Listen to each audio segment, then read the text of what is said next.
I'm Zibby Owens, and you're listening to the award-winning podcast, Moms Don't Have Time to Read Books. Please sign up for my newsletter at zibbyowens.com for updates on podcast guests and lots of live events. Today's podcast has been sponsored by Libro.fm audiobooks. Libro, Libro.fm, lets you purchase audiobooks directly from your favorite local bookstore. You can pick from more than 150,000 audiobooks, including New York Times bestsellers and recommendations from booksellers around the country. With Libro FM, you'll get the same audiobooks at the same price as the largest audiobook company out there, but you'll be part of a much different story, one that supports community. If you're new to audiobooks, they're the perfect way to get more books into your busy life. Listen during your commute, while doing chores, walking the dog, or just relaxing at home. All you need is a smartphone and the free Libro.fm app. If you already love audiobooks and don't know what to listen to next, check out the recommendations and curated lists from people like me who know books best, and also from local booksellers. You can go on Libro.fm playlists and look at the Moms Don't Have Time to Read Books playlist and go from there. If you enter code ZIBBY, Z-I-B-B-Y, at checkout, you'll get 3 audiobooks for the price of 1. So please check it out, Z-I-B-B-Y, 3 audiobooks for the price of 1. I'm here today with Alexandra Silber, who's the author of memoir White Hot Grief Parade and After Anatevka, a novel inspired by Fiddler on the Roof. She is a Grammy-nominated actress and singer who has appeared on stage internationally and regionally, from the West End of London to esteemed venues like Carnegie Hall, the Kennedy Center, and on Broadway. Her most recent role on Broadway was at Tzeitel in Fiddler on the Roof. Originally from LA, Alexandra grew up in Detroit, Michigan. She currently lives in New York. So welcome, Alexandra. Thanks so much for coming on Moms Don't Have Time to Read Books. Thanks for having me. I'm so excited. I was just saying, I've had this book for so long, and I've been so excited to talk to you, and I happen to really love this color of the cover. It's just my 2 favorite colors. So. I love it, too. It's so funny when we're talking about White Hot Grief Parade, and as an author, you kind of get presentations of cover options, and you never even think about how other people will, sort of come to an image of your book in one sort of image. And they were all so different, but this one jumped out at all of us. So we're really excited. It's really awesome. Thank you. So can you tell everybody what White Hot Grief Parade is about? Of course. So White Hot Grief Parade is a memoir about the 6 months around the death of my father when I was 18 years old. And I think beyond that plot point, I sort of tell it in a very up-to-the-moment blogger voice. I break all the rules, I think, of writing memoir. There's a maze, there's a word search, there's, all kinds of, there's things that are written as plays as well as more traditional prose. And I think that's the parade, right? It's that when you're in the middle of a grief storm, it feels like one thing after another is hitting you. And I wanted the style of the book and the format of the book to reflect that bombastic experience.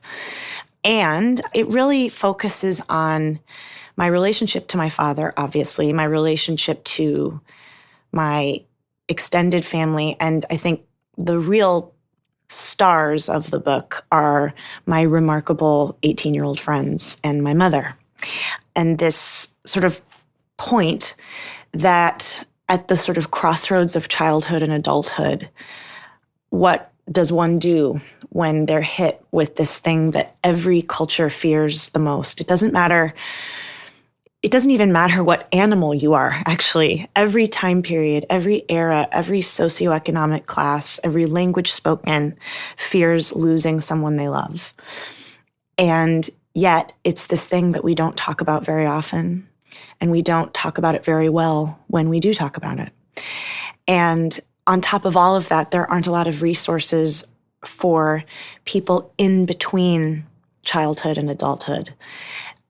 And I wanted to sort of make a point that young adults are remarkable, and the ones that were in my life are still in my life. And what is the nature, the big question of the book, I hope, I don't necessarily address it directly, but I hope it emerges that what does it mean to stand back up?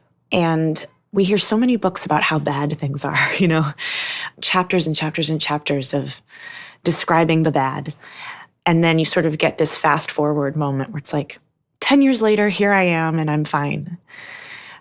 But what happens in that fast forward? What is it like to stand up? And I think this book hopefully is an homage to that because it's very universal. And also, who are you when you stand back up? Because you're not the same You're person. not the same. No. Like, what do you look like? What does it mean to be upright? Anyway, like everything gets... All of it, yeah, totally. So it was an obviously extremely cathartic experience. And so much of it I started and realized I couldn't finish because books like this can't be written until you're fully processed emotionally. And so I would start to write something and get to a place and go, okay, I might need to table that for a couple of months or years. But it was an extraordinarily rewarding experience and feeling connected again to all of the people that were there to help me and my mom. Did you start it at the time? Did you record any of it, or is it all from memory? Not to write it, but even like just to remember. Oh, sure. I don't think so. The only things that are direct from that time are a series of letters that I received from my then boyfriend, Kent.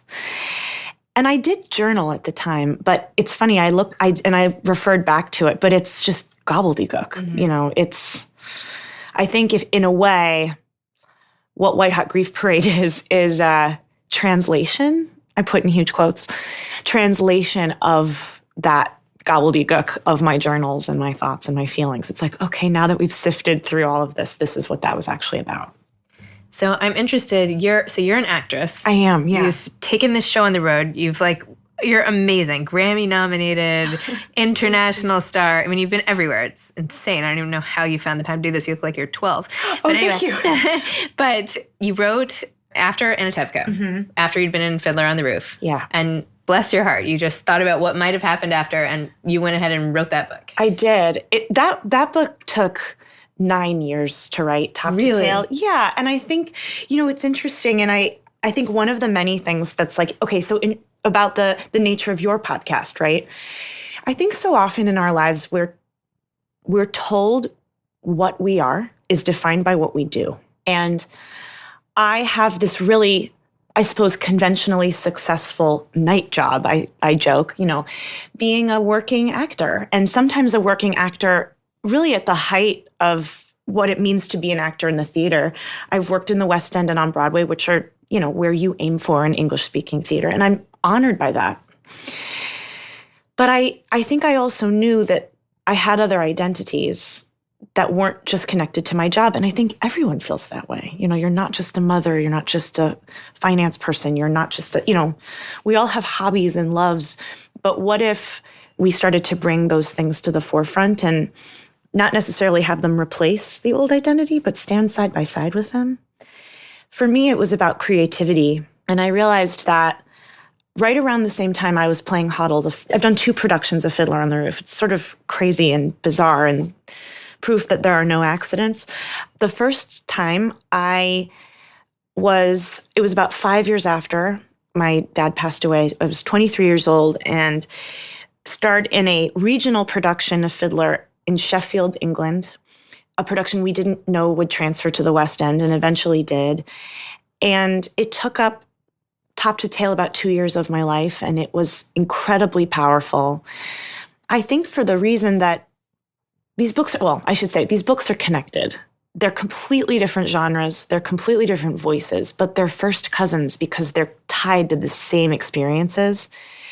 And I'll say that when my father passed away, I felt a responsibility to table my grief and become myself, fulfill the potential that both of my parents and everyone around me, my teachers, my peers, had charged me to become. I had all this potential, I had all this training, I had all this natural talent. And what if, in the face of this tragic event at such an awkward time in a person's development, what if that leveled me? I think that's a question a lot of people are faced with. Will this level me? Will I stand back up at all? And the way I responded to the event was, and this happens right after the events of White Hot Grief Parade, I decided to have a huge adventure. I thought, well, I have 2 choices. I could curl up and die too, which of course isn't literal. It's collapse on myself, collapse on my dreams. Or in the face of this adversity, I could really live. And I auditioned for a school in Glasgow, Scotland, and I moved to Scotland. and had a huge experience that was crucial to my development. But I don't think I faced the feelings and the real experience of grief because I felt this responsibility. And there I was 5 years later rehearsing Huddle, who has this probably one of the most beautiful and perfect scenes in musical theater, where she stands on the train platform and says to her father alone that she's going to go pursue her heart and soul despite all of the adversities presented to her, and sings that beautiful song, Far From the Home I Love. And then her final words to him were words I didn't get in my life. Papa, God alone knows when we shall see each other again. And his response to her is, then we will leave it in his hands.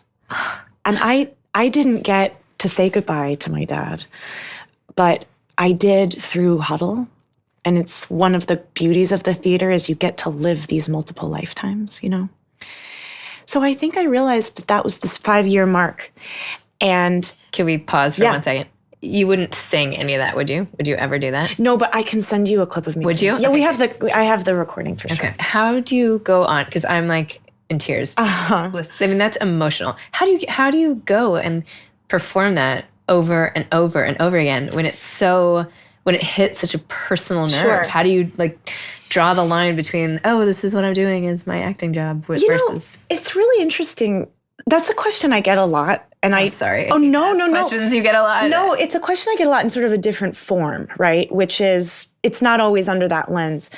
I think it's a very fascinating question to ask. How do you do a show 8 times a week for years on end? There's no other job in the world that's really like it, you know? Even if you work in a factory and you literally do the same thing every day, you talk to different people, you wear different clothes. You know, theater acting is a lot like Bikram yoga in the sense that you're doing the exact same series of movements. You're wearing the same outfit. You're saying the same lines. You're telling the same story. But the difference in Bikram yoga is the same difference in the theater, which is you are different every day. You wake up and you're feeling vulnerable, and therefore, so is Huddle. You wake up and feel strong and have a day where you feel extraordinary resilience and hope, and therefore, so does Huddle. You might feel physically like you're aching and suffering, and therefore, so does Huddle. And that's the distinction, is you might be saying and doing the same identical things in the same outfits, but we change moment to moment. A matinee might even be different from the evening performance, depending on how you feel or what happened in between. And I think that's a circuitous answer to that question, is there were just days when it was work. Mm-hmm. There were days when I was just so happy to sing. There were days when I felt really connected to Judaism, but not necessarily to grief, to life purpose and being charged to do something and pursue something greater than yourself, and not necessarily a goodbye to my dad. And then there were days when it was exquisite pain. It was touching the nerve directly and an exposure so white hot. Wow. And I felt like in that way, playing Huddle cradled me and gave me a place to feel that grief and utilize those feelings and ultimately give me the goodbye I was robbed of. Therefore, she meant so much to me. And I suppose I did wonder what happened to her in a very personal way. I did a lot of research during the run about what happened to women in her position. Mm-hmm. What happened to people that boarded this train to meet people that they were married to or associated with in some way or related to. But there was, what I kept discovering over and over again was this loophole of women that were affianced but not married. Mm-hmm. They fell into this no man's land, and the government processing didn't know what to do with them, and they got trapped. And often they would be utilized because Siberia had so few women in it. They would be sent to sort of increase the population. Oh, no. It was really hard life. And so it's a beautiful song, it's a beautiful scene, but what happened next? And I had to know and saw it through so thoroughly. I went to Siberia to No. find out. Yeah, I went to Siberia for a huge research trip. And it was one of the most profound examples of you cannot know until you experience something.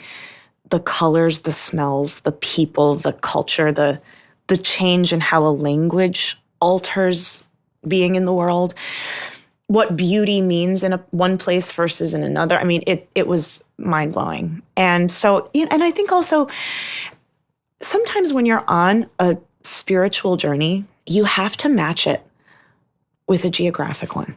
You have to match it with a literal journey. And as you said earlier about when you stand up, you're not the same. When you return to the point of origin, you're not the same.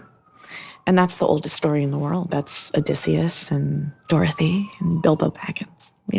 It's there and back again. So it was a really powerful experience.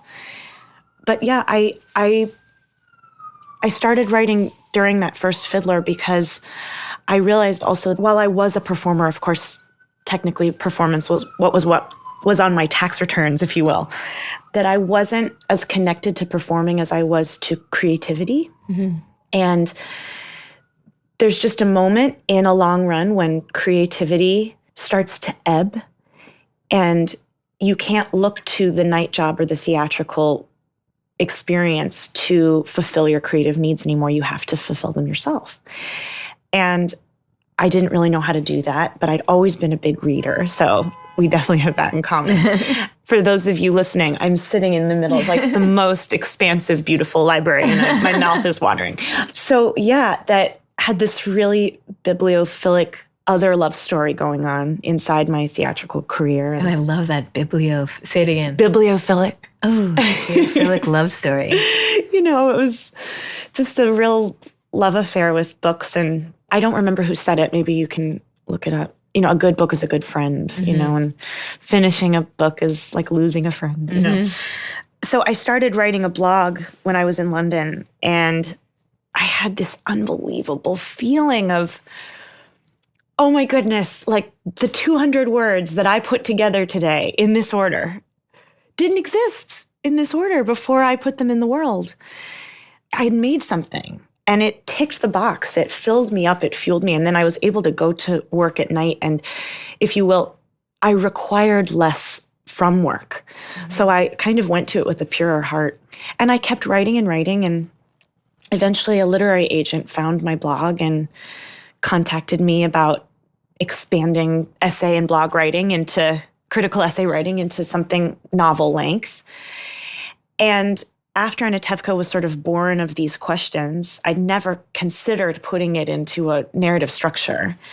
But once the idea was in my head, it was pretty hard to stop the horses from running away.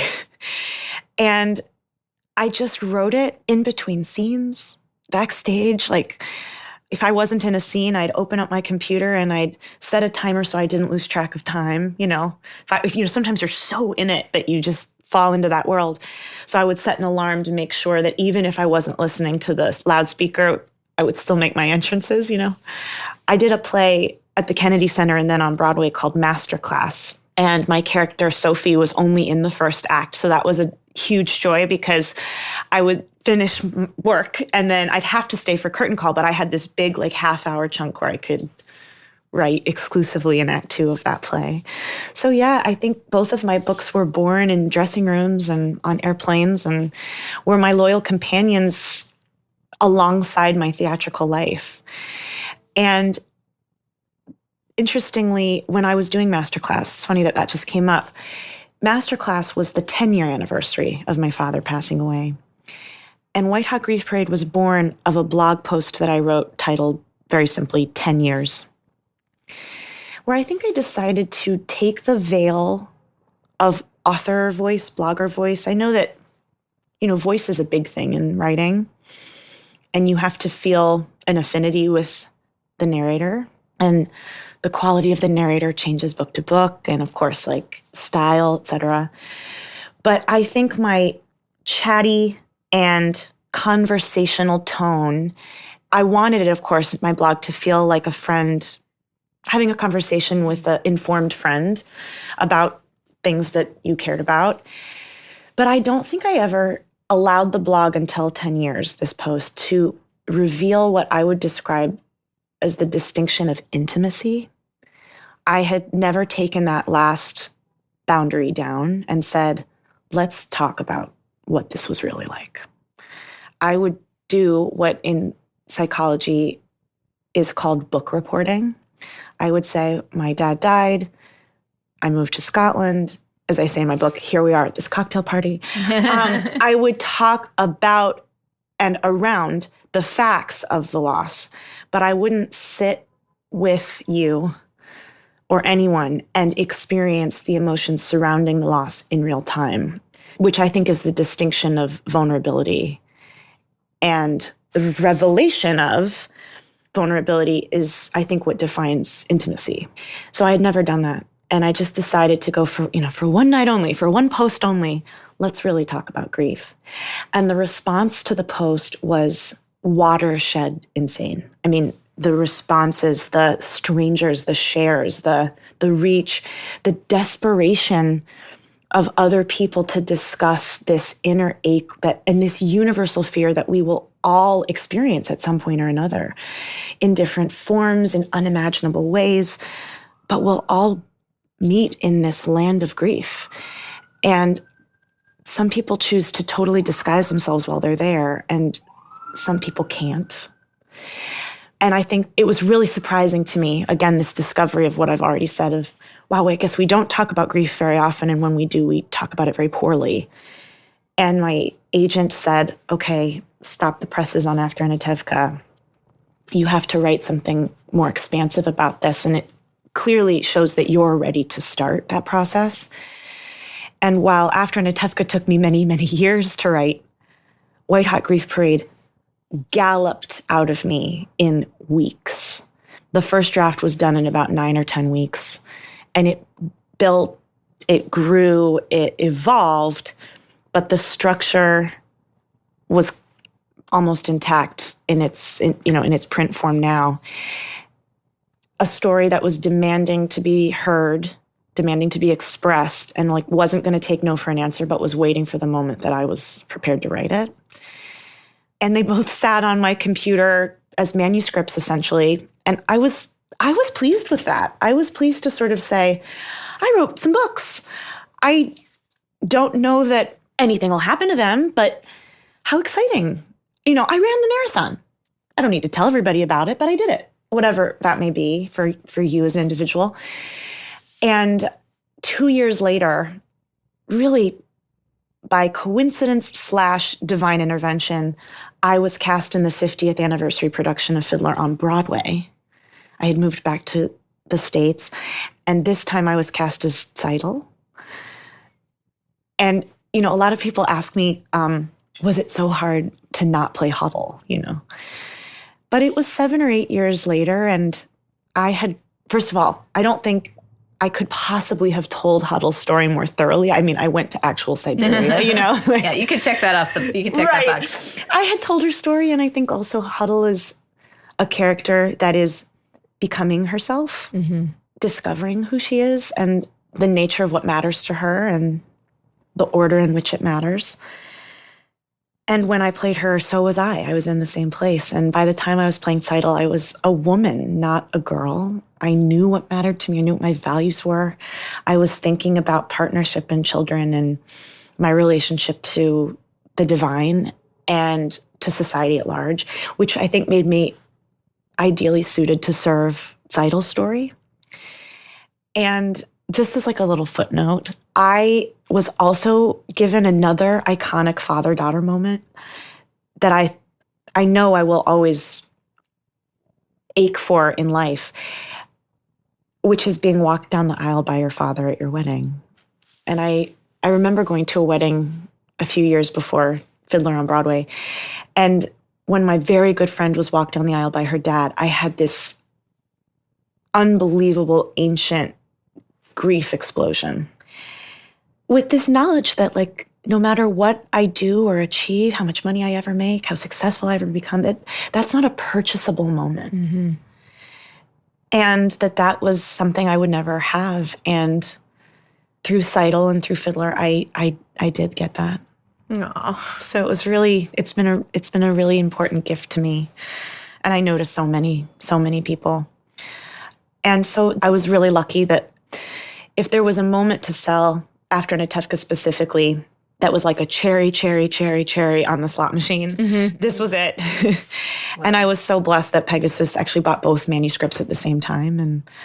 And here I am, an identity shifting, but also identity expanding moment for me as an artist. And it's amazing. It's such an honor. And where do you see, like, what's coming next? A little of everything? Of course, a little of everything. So I continue to so After Anatevka actually turned into, through the genius of the minds at Symphony Space. A couple years ago, just before the book came out, Symphony Space contacted me and said, we'd love you to identify some chapters in your book, and we want to give those chapters to Broadway composer-lyricist teams to have them write original music based on After Anatevka. And then we performed it in what felt like a this is your life, but this is your characters come to life kind of a moment, where I would read the prose of my book, and instead of the moment dramatically ending in prose, it would end in this original song sung by my Broadway friends. It was crazy. And we didn't want it to be over. It was such a successful, wonderful evening.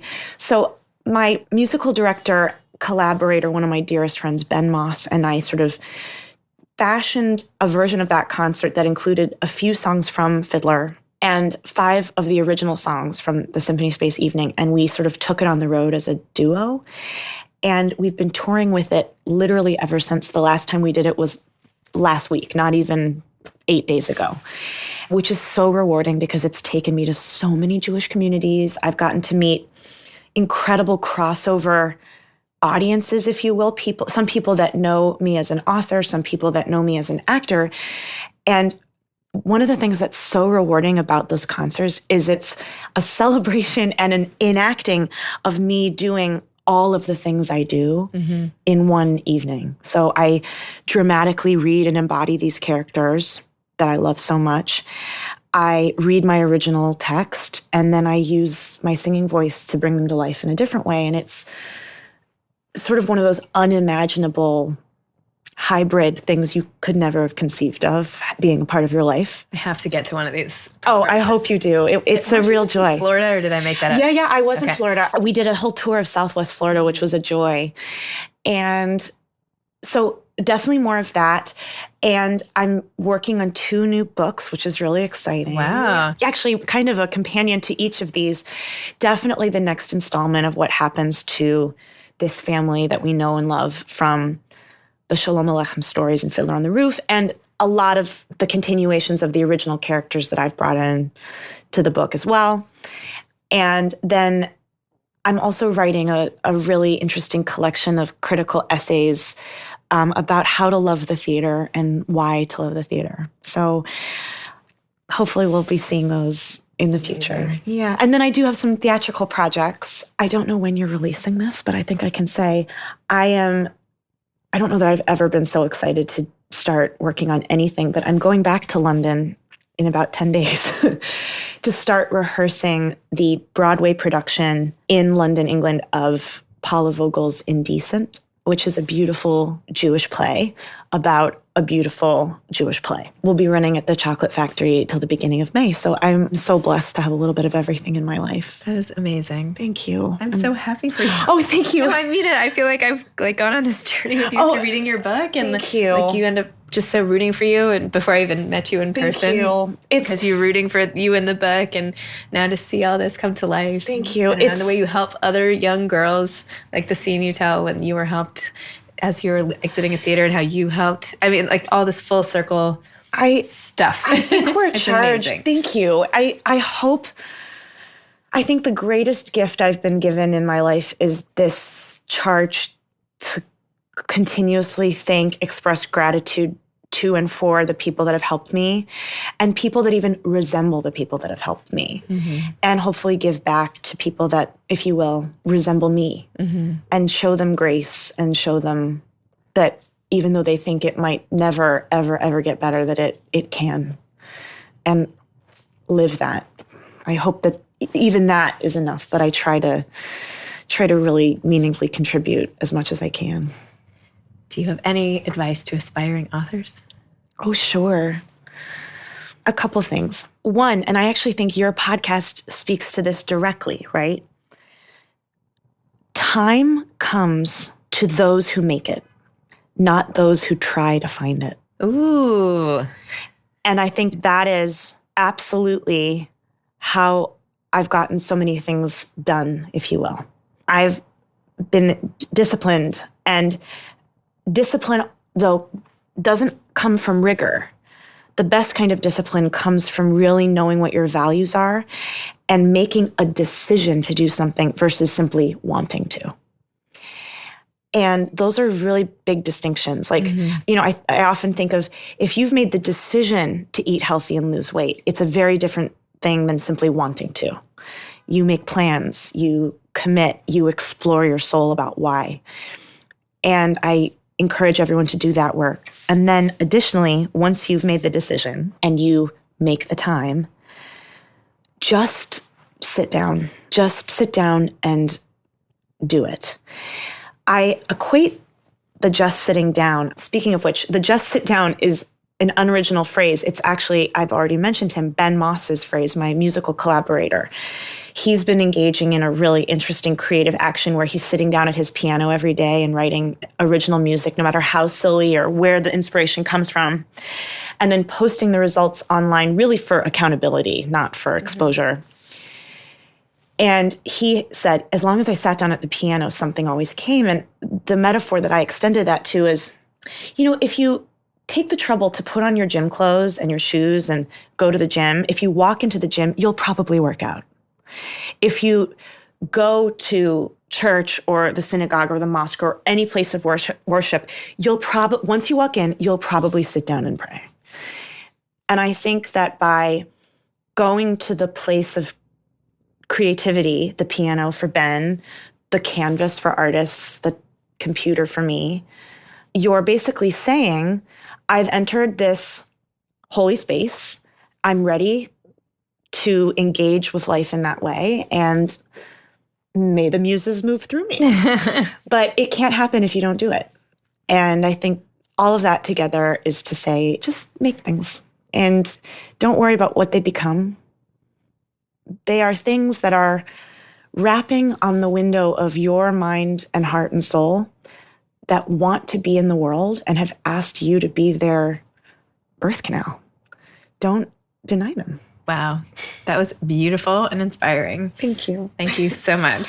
Thank you for all having of me. that, Alexandra. That was amazing. And wow, a lot of I have to go play this back and write out some of those quotes and put them on this bulletin board because Thank you. that was great. Thank you so much. Thank you. You've been listening to Moms Don't Have Time to Read Books with Zibby Owens. Please make sure to sign up for my newsletter at zibbyowens.com to get more updates about episodes like these and also lots of live events.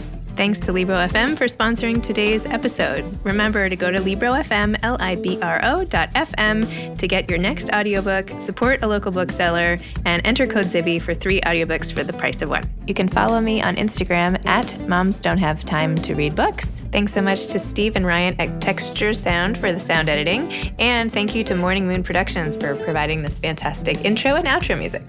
Thanks for listening. You could always email me at zibby@zibbyowens.com.